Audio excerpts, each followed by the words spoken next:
Muy buenos días, mis estudiantes de grado sexto. Tenemos una clasecita más el día de hoy de laboratorio.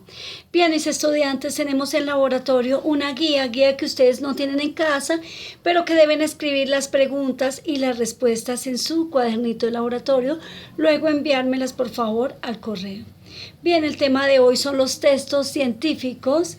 Tiene como objetivo leer comprensivamente textos científicos.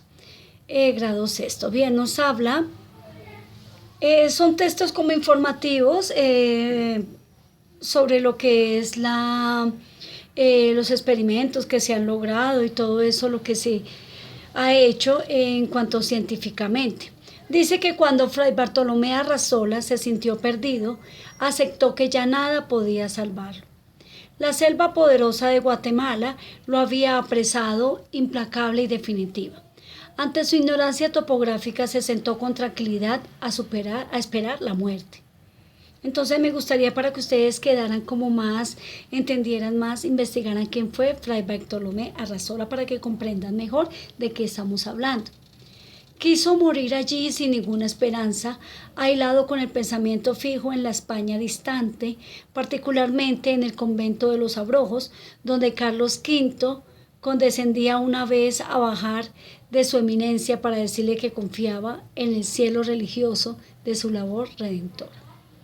Bien, al despertar se encontró rodeado por un grupo de indígenas de rostro impasible que se disponía a sacrificarlo ante un altar que a Bartolomé le pareció como el lecho en el que descansaría, al fin de sus temores, de su destino, de sí mismo. 3 años en el país le habían conferido un mediano dominio en lenguas nativas. Él entendía más o menos lo que estaban hablando allí los indígenas y pues lo que querían hacer con él, ¿no? Entonces, al entender un poco, él que hizo de pronto, dar como una vuelta, porque pues a él lo querían era matar. Entonces él lo que hizo, prestemos atención ahorita a lo que sigo leyendo, él lo que quiso fue darles como una vuelta a ellos para cambiar todo. Bueno, listo. Dijo algunas palabras que fueron comprendidas. Entonces floreció en él una idea que tuvo por digna de su talento y de su cultura universal y de su arduo conocimiento de Aristóteles.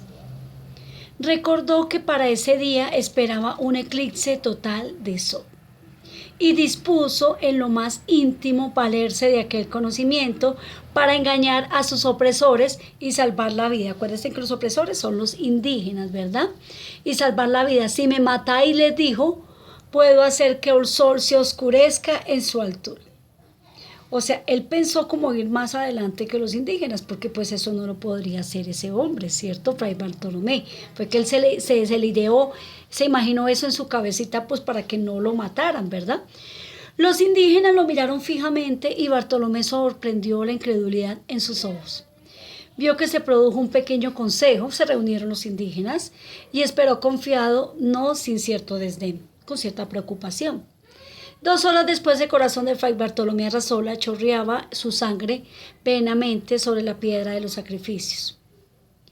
Brillante bajo la opaca luz de un sol eclipsado, mientras uno de los indígenas recitaba sin ninguna reflexión de voz, sin prisa, una de las infinitas fechas que se produciría eclipses solares y lunares que los astrónomos de la comunidad maya habían previsto y anotado en sus códices en la valiosa ayuda de Aristóteles. Bueno, entonces aquí los dejo a ustedes para mayor comprensión, vuelven ustedes y lo leen. La primera nos dice la teoría de Aristóteles respecto a la teoría de la astronomía, astrónomos mayas. Bien, entonces marcamos nuestra respuesta correcta. Luego nos habla de la palabra subrayada. Al despertar se encontró rodeado por un grupo de indígenas de rostro impasible. La palabra impasible es sinónimo o puede reemplazarse. Buscamos cuál de las 4. Luego nos habla con respecto a los eclipses en el texto. Se produce una convergencia cultural entre... Entonces miramos cuál es la respuesta.